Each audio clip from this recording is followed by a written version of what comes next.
Everyone, welcome to RB Classes. मैं भारती गौतम एक बार फिर आपका स्वागत करती हूँ एक बहुत ही इंटरेस्टिंग वीडियो लेक्चर में। आज कुछ नया डिस्कस करने वाले हैं हम। आज हम लोग क्लास 9th के बारे में डिस्कस करेंगे। क्लास 9th का सिविक्स का chapter that is electoral politics. मतलब पॉलिटिक्स आजकल कहाँ नहीं होती है, आप किसी भी फील्ड में वर्क करें, आजकल पॉलिटिक्स जो है केवल राजनीति में नहीं रह गई है कि चुनावों में पॉलिटिक्स होती है या फिर नेताओं के बीच में पॉलिटिक्स होती है। नो, ये आजकल बहुत बड़ी मिसअंडरस्टैंडिंग है। आजकल हर फील्ड में जाइए, वहां पर आपको पॉलिटिक्स मिलेगी। कहीं से कुछ लोगों का ग्रुप बन जाता है, चाहे आप ऑफिस में काम कर रहे हो, चाहे आप स्कूल में हो, आप स्टूडेंट भी है ना, तो वहां भी पॉलिटिक्स काम करेगी। पॉलिटिक्स आजकल हर जगह है, लेकिन देखने वाली चीज ये है कि हम उस पॉलिटिक्स को किस तरीके से यूज करते हैं। पॉजिटिव वे में यूज करते हैं, नेगेटिव वे में यूज करते हैं। लेकिन आज जो हम लोग बात करने वाले हैं वो इलेक्टोरल पॉलिटिक्स के बारे में बात करने वाले हैं, यानी कि चुनावी राजनीति। चुनावों में कैसी राजनीति होती है और हमें इलेक्शंस की जरूरत क्यों पड़ती है। हम लोगों ने जो सिविक्स के प्रीवियस चैप्टर थे उनमें ये चीज देखी थी कि डायरेक्ट डेमोक्रेसी के लिए हमें किसी भी तरीके की रिप्रेजेंटेटिव की जरूरत नहीं है, लेकिन डायरेक्ट डेमोक्रेसी पॉसिबल भी नहीं है। इसके लिए बहुत सारी खामियां हैं, बहुत सारे डिमेरिट्स हैं, क्योंकि हर किसी के पास ना इतना टाइम होता है, ना इतनी नॉलेज होती है कि वो हर चीज़ पर अपनी एडवाइस दे सके। इसलिए डायरेक्ट डेमोक्रेसी पॉसिबल नहीं है। तो दूसरा हमारे पास तरीका क्या था? वो तरीका था हमारे पास रिप्रेजेंटेटिव डेमोक्रेसी, यानी कि जनता जो है अपने कुछ रिप्रेजेंटेटिव्स चुने और वही रिप्रेजेंटेटिव्स आके जाके उन लोगों के लिए आगे काम करें। ये सिंपल सा एक जो है हमारी डेमोक्रेसी का पार्ट है। अब वो रिप्रेजेंटेटिव्स कैसे चुने जाए, किस तरीके से उन्हें चुना जाता है, क्योंकि बहुत सारे स्टूडेंट ऐसे होते हैं जिन्हें नहीं पता होता कि हम लोग उन्हें किस तरीके से चुनते हैं। अगर आप लोग यूपी से हैं और यूपी से नहीं भी हैं, तो आजकल इलेक्शन का माहौल बहुत सर चढ़कर बोल रहा है। सब जगह इलेक्शन इलेक्शन इलेक्शन सुनने में आ रहा है। यूपी में इलेक्शन हो रहे हैं, पंजाब में इलेक्शन हो रहे हैं, गोवा में इलेक्शन हो रहे हैं, उत्तराखंड में इलेक्शन हो रहे हैं। इस तरीके से 5 स्टेट में इस टाइम इलेक्शन हो रहे हैं और सभी जगह इलेक्शन की धूम मची हुई है। इस बार मैंने भी अपना फर्स्ट वोट डाला है, फर्स्ट वोट दे के आई मैं अपना इस बार। एंड लिटरली ये बहुत ही एक अमेजिंग एक्सपीरियंस होता है कि आप खुद जा रहे हैं अपने रिप्रेजेंटेटिव को चुनने, आपके पास ये पावर है। लेकिन दुख की बात ये है कि हमारे पास ये पावर होते हुए भी हम इसका यूज नहीं करते। अगर आप लोग न्यूज़पेपर पढ़ते हैं या फिर करंट अफेयर से थोड़ा भी टच में रहते हैं, तो आप लोग को पता होगा कि इस टाइम जो डिफरेंट फेजेस में वोटिंग हो रही है, लोग जो वोट दे रहे हैं, उसमें 60% और 62% से ज़्यादा एवरेज वोटिंग नहीं हुई है यूपी में। मतलब मात्र 60% और 60% लोग ही वोट देने के लिए जा रहे हैं। आप लोग के पास इतनी बड़ी पावर है कि आप अपना एक रिप्रेजेंटेटिव चुन सकते हो, आप उस इंसान को चुन सकते हो जो आपके लिए फैसले लेगा, और उस पावर का भी अगर आप यूज नहीं कर रहे हो तो ये आपका बहुत बड़ा फॉल्ट है। आप अपनी एक ड्यूटी पूरी नहीं कर रहे हो और ये एक बहुत गलत चीज़ है। लेकिन खैर, ये एक अलग बात है। हम लोग आज इस चैप्टर में बहुत कुछ डिस्कस करने वाले हैं कि किस तरीके से हम लोग अपने रिप्रेजेंटेटिव्स को चुनते हैं। उससे पहले हम लोग डिस्कस करेंगे कि हमारे लिए इलेक्शंस क्यों ज़रूरी है, why do we need elections. ठीक है, तो हम जो है इस चैप्टर की शुरुआत करने वाले हैं एक इलेक्शन की स्टोरी से ही। इस चैप्टर का इंट्रोडक्शन मैं एक स्टोरी के साथ ही करूंगी, जो कि है हरियाणा विधानसभा के चुनाव। कहाँ के? Haryana, assembly elections in Haryana, assembly elections in Haryana, यानी कि हरियाणा विधानसभा के चुनाव। हरियाणा में 1987 के चुनावों के बारे में बात की जा रही है, और यहाँ पर उस टाइम पर जो सबसे प्रोमिनेंट लीडर थे वो थे चौधरी देवीलाल। कौन थे? चौधरी देवीलाल यहाँ पर सबसे प्रोमिनेंट अपोजिशन लीडर थे। अपोजिशन लीडर क्यों थे? क्योंकि उस टाइम पर वहाँ पर कांग्रेस पार्टी की सरकार थी। 1982 में जो इलेक्शन हुए थे, उसके बाद जो सरकार बनी थी वो कांग्रेस पार्टी की सरकार थी, और उस टाइम हरियाणा में कांग्रेस पार्टी ही रूल कर रही थी।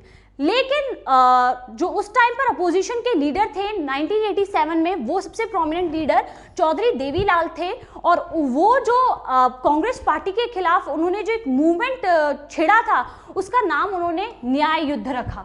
क्या रखा? न्याय युद्ध, यानी कि स्ट्रगल फॉर जस्टिस। इसके अलावा चौधरी देवीलाल जो है वो हरियाणा संघर्ष समिति के हेड भी थे। इन्होंने बहुत सारी रैलीज की, लोगों को बहुत जगह एड्रेस किया, इनको फुर्सत नहीं होती थी और ये जगह जगह जाकर जो है लोगों को एड्रेस करते थे, लोगों को अपनी पार्टी के बारे में बताते थे। और ये किस पार्टी की तरफ से, इन्होंने एक नई पार्टी बनाई थी और उस पार्टी की तरफ से ये चुनाव लड़ने वाले थे और उस पार्टी का नाम था लोकदल। न्यू पार्टी फॉर्म की थी इन्होंने और जिसका नाम था लोकदल, और इस पार्टी के बेसिस पर ये जो है इस बार चुनाव लड़ने वाले थे। और इस बार जो फेस था वो थे चौधरी देवीलाल। इनकी क्या बेसिस था जिसकी वजह से ये चाहते थे कि लोग इन्हें वोट दे?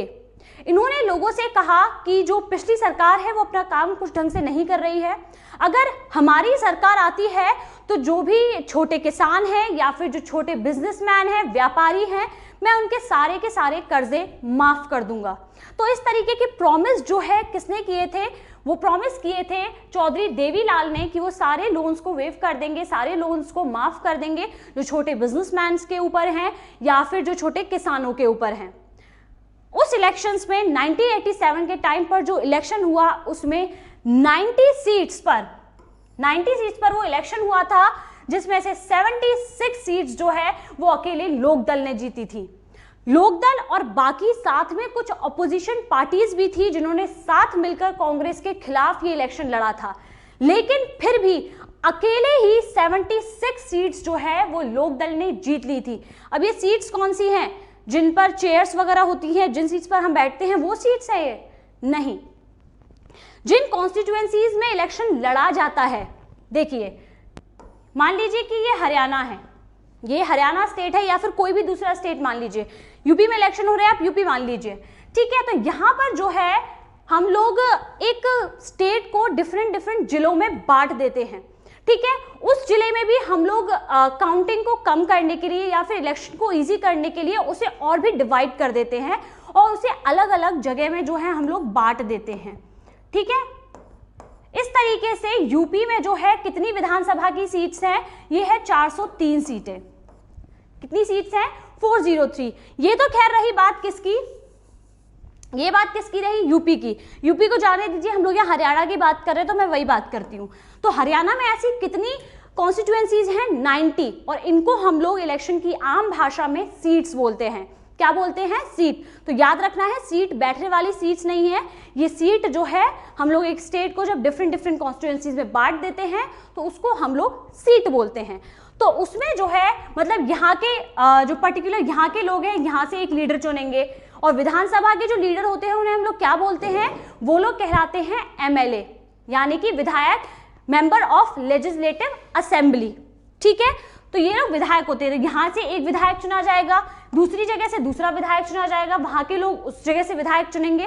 तो इस तरीके से जो है यहाँ से 90 एमएलए हरियाणा से चुनकर आएंगे जिन्हें लोग जो है चुनेंगे, ठीक है। तो इसमें से 90 में से जो 76 एमएलए थे वो किसके थे?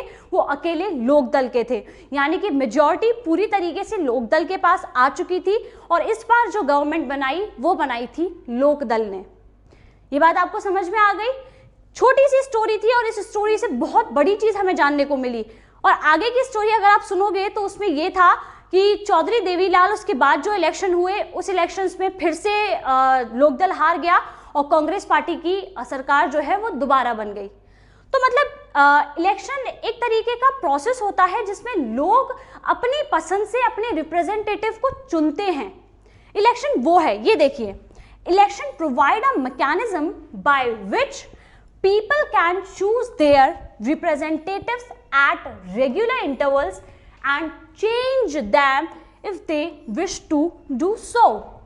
मतलब एक रेगुलर इंटरवल के बाद इलेक्शंस होते हैं हमारे इंडिया में, और उस रेगुलर इंटरवल के बाद जब इलेक्शन होते हैं तो हमारे पास एक पावर आ जाती है कि अगर हम पिछली सरकार से खुश नहीं हैं, उसके कामों से सेटिस्फाई नहीं हैं, तो हमारे पास जो दूसरे ऑप्शन हैं हम उन्हें भी देख सकते हैं या फिर उन्हें भी चुन सकते हैं। तो इलेक्शन हमारे लिए इसीलिए बहुत ज़रूरी है। एक इस छोटी सी स्टोरी से हमें पता चल गया कि लोग पहले कांग्रेस से खुश नहीं थे तो उनके पास एक न्यू ऑप्शन आया लोकदल के रूप में, चौधरी देवीलाल आए, उन्होंने उनसे कुछ प्रॉमिस किए तो लोगों ने उन्हें चुना। लेकिन जब लोगों ने उनका काम देखा तो उनके काम से भी सेटिस्फाई नहीं हुए, तो बाद में कांग्रेस ने कुछ और प्रॉमिस किए तो कांग्रेस को दोबारा चुन लिया गया। तो यहाँ पर हमेशा के लिए कोई विनर नहीं है और हमेशा के लिए कोई लूजर नहीं है। ठीक है, तो ये एक छोटा सा टॉपिक जिससे आपको पता चल गया कि हमें इलेक्शंस की नीड क्यों होती है, मतलब चुनाव ज़रूरी क्यों है।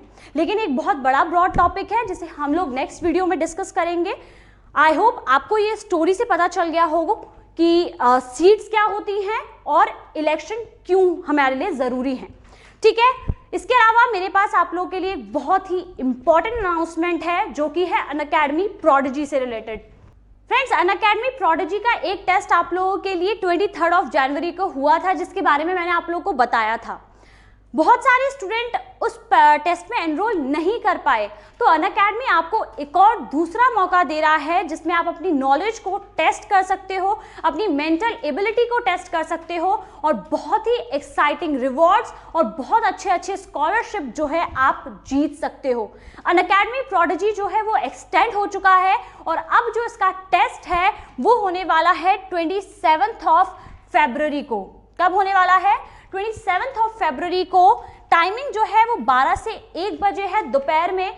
तो आपको कुछ नहीं करना है, डिस्क्रिप्शन में जो लिंक दिया हुआ है उस लिंक पर क्लिक कर कर खुद को फ्री एनरोल करना है।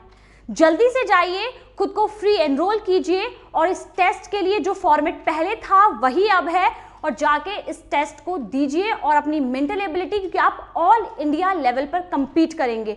ऐसा मौका बार बार नहीं मिलता है, दूसरा मौका मिला है तो उसे यूज़ कीजिए। आई होप आपको आज का ये वीडियो बहुत पसंद आया हो। मिलते हैं एक और नेक्स्ट वीडियो में कुछ नए इंटरेस्टिंग फैक्ट्स के साथ। तब तक के लिए अपना ध्यान रखिए। Thank you very much everyone. Bye bye.